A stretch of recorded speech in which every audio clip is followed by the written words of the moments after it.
Alright, here's the next one. Got a high point in this main leader up here.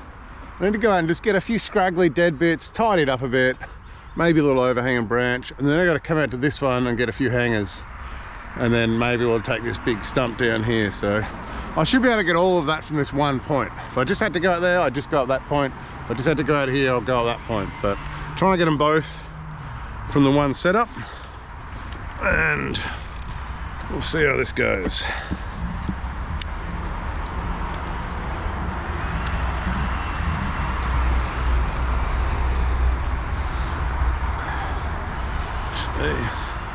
Take that off.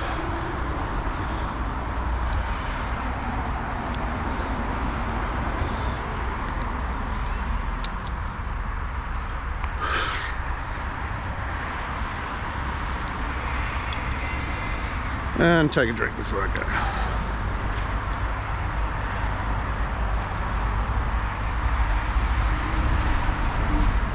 Tell you what, being a 40-year-old fat climber, having a camelback, or whatever you call it, on my back is absolutely essential.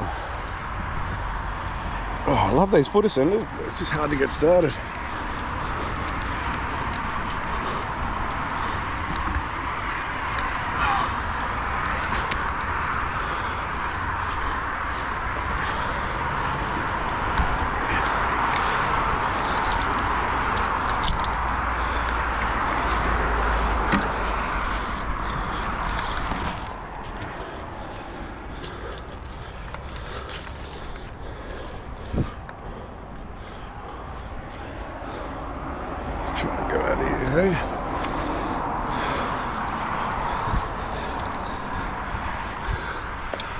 Okay, what do I need to get? Alright, that should do me here. And I'll first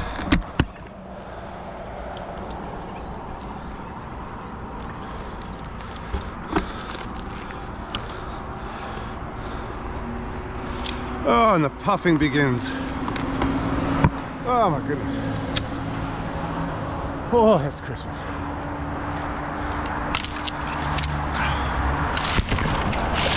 That's a bit of fun. I'll take it.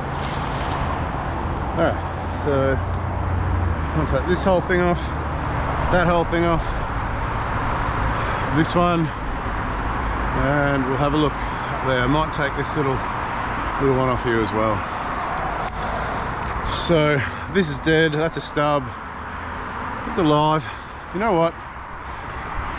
If I'm going to take that low hanging one off, I might leave the little bit on it and actually leave these two, because if I take these off, all the foliage at the top, nothing the whole way down. I know there's a union there, but anytime you can leave foliage on a tree, it is good to leave it on. The best pruning is minimal pruning, and I really don't want to remove too much that's going to compromise the structure of the tree. So just giving a closer look, this one doesn't need to go. I did tear that little branch out, I'll whip that off, but leave the rest. This one's actually dead. You see the deadwood and the collar, so that goes, but I'll try and keep that little one up there and just take that hanging bit down. So let's get into it. I'll probably go above that so I don't need to transition it again. Must have 2 points of attachment. And I'll cut it in a way that should be easy to go into the chipper.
these thicker bark trees like this, I believe it's a, oh,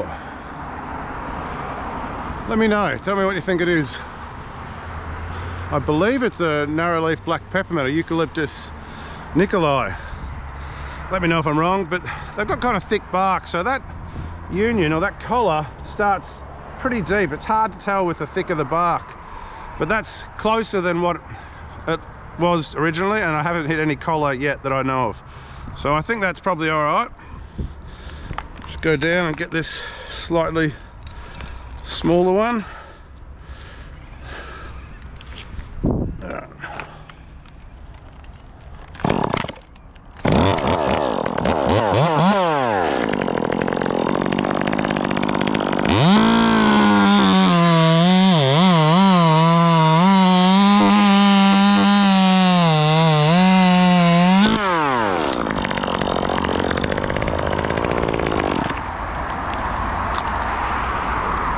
So I'm pretty happy with this little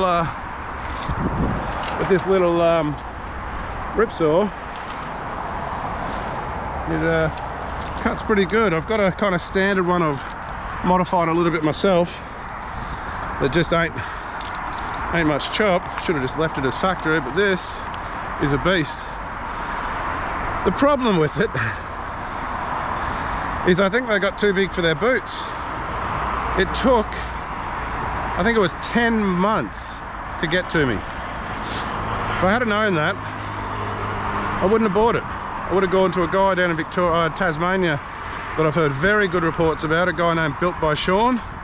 It's on Facebook. I've talked to him. I'm going to send him my other little Echo 2511, and it's the same as this, just unadulterated, and I'm going to see what he can do with it, because it's a lot closer. I hear his times are a lot better.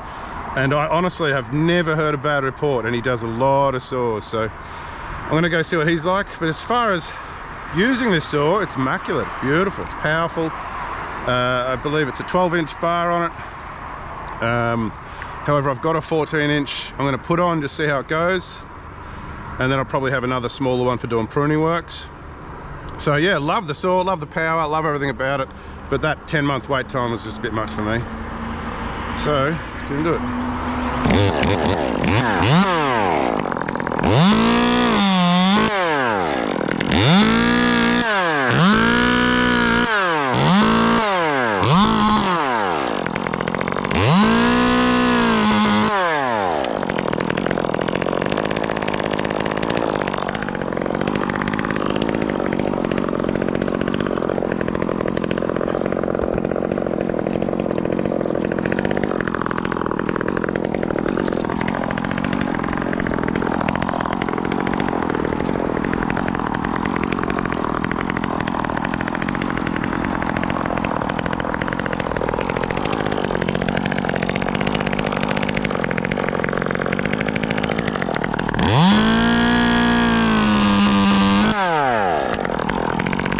So the idea when removing deadwood, remove all the deadwood you can and don't cut the live wood. I think I've gone pretty close. I may have put a little light spot there, may have touched it there, but all in all that's not bad.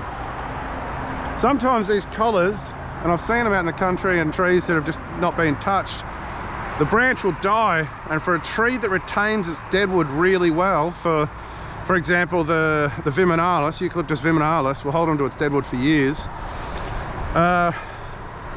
These collars, I've seen them grow out about 2 meters. So on a large branch, a particular one that springs to mind was in a local little town called Orford out in Western Victoria in the country. There was a local possum, and the hole for the possum was about that big. It was a brush-tailed possum, big fella, but it was living in a 2 meter collar growth over a branch, and the branch broke off, hollowed out, and the possum was living in the end. So I really remember that day, because I was a little kid and it was a big event for the local little town to go out and shoot the possum.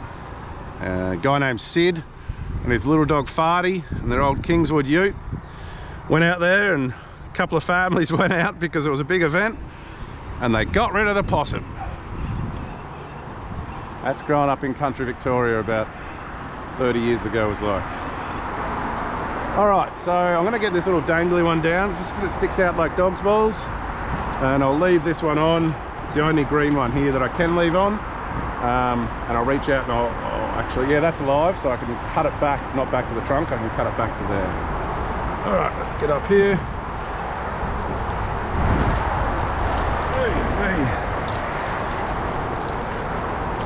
And once we get this, I can then move over and get those hangers out over there.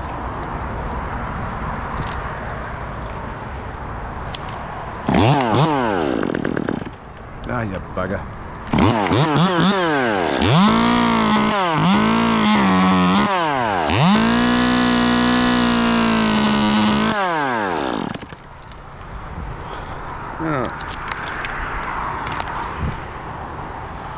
Oh, there is that bit of deadwood there. I think we'll be right. Hey, Q!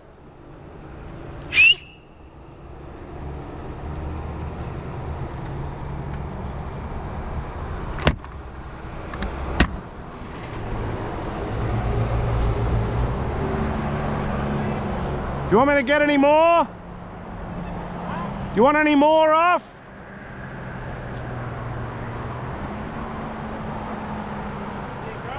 Any more? From down there? Looks all right? All right, I'll go out and get these ones. All right.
So, big fat guy, can't put much weight on these branches, so trying to keep all my weight in my little dead branch that not only did I give me a fright, it also came over and nearly got me. Get out of here.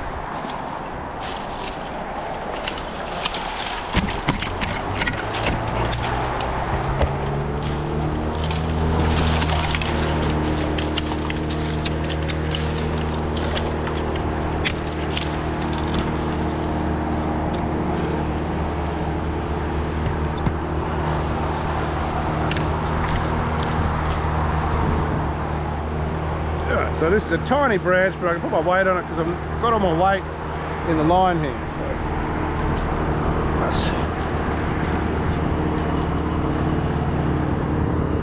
there's a lesson for all the big fat guys out there.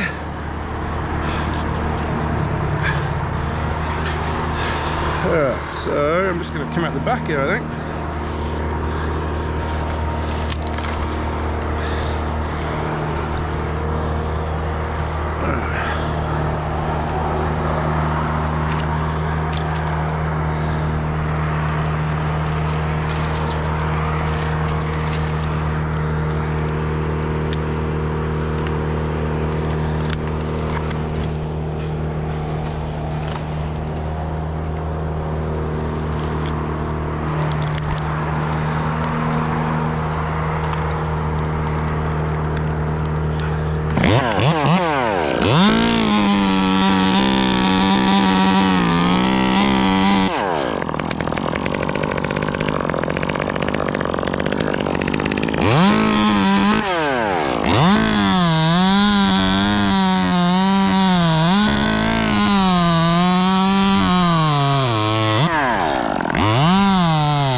Okay, so should I remove that stub?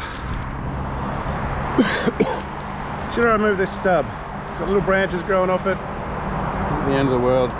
Don't know. So these trees here are covered in faults. There's faults all over them. So what do? It's not a high target area. If the tree was structurally unsound, we'd go and remove it because it could come out there on the sidewalk. But anything that grows off this little thing here, this little stub, is not going to cause a fault because it's just zero target zone out here. No one goes out here. There is a sidewalk out there, but by the time a branch can get all the way out there to risk the walkers out there, there's going to be the tree's going to fail by that time anyway because it's old enough to age out, I reckon. And this area, they just don't do too well. So there's faults on all these trees. So am I going to cut it off? No, I'm not. I'm going to leave it and let it do its thing. I removed the fault, the hanging branch, and I'm just going to leave that there to grow naturally because there's no need to remove it. I know a lot of people would argue with me about that and say, oh, you could have done this, could have done that. Yeah. Oh, yeah, well. Yeah, well, what are you going to do? All right, so now to get back, which is a little bit more tricky. Whee, whoops. Fracture prune. I didn't even know that little branch was there.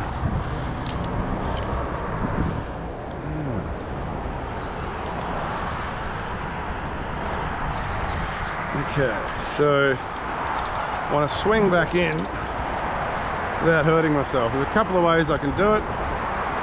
I can pull up the tail, which I don't need to, because honestly I could probably just swing, hold this, and then go in nicely. But I'll just show you one little trick. Is the tail of the rope coming out the bottom of your device, loop it around a branch, and I can use that to swing in. There's enough friction in this to hold me. The trouble is when you do it like this, you got to kind of work the branch through your hand. So a better option is, what do I use?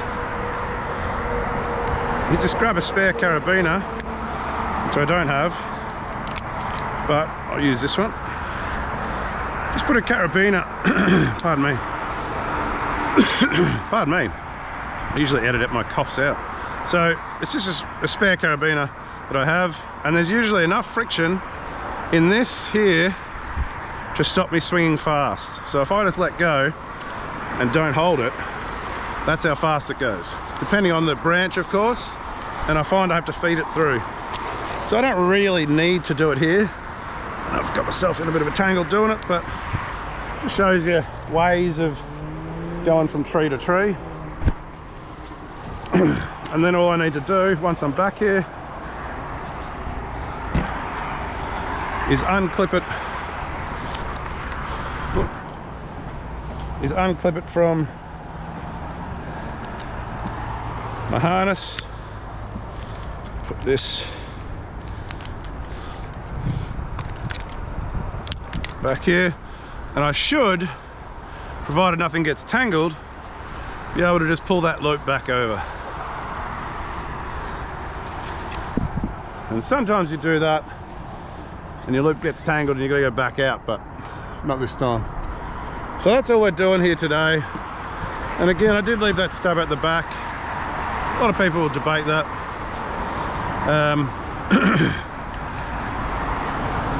Yeah.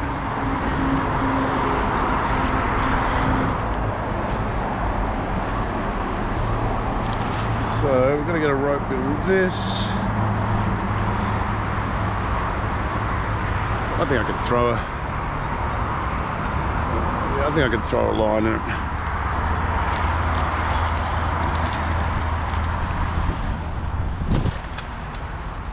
All right, see you later. Oh, and yeah, I know that was a raw video, and I know I hit that fence.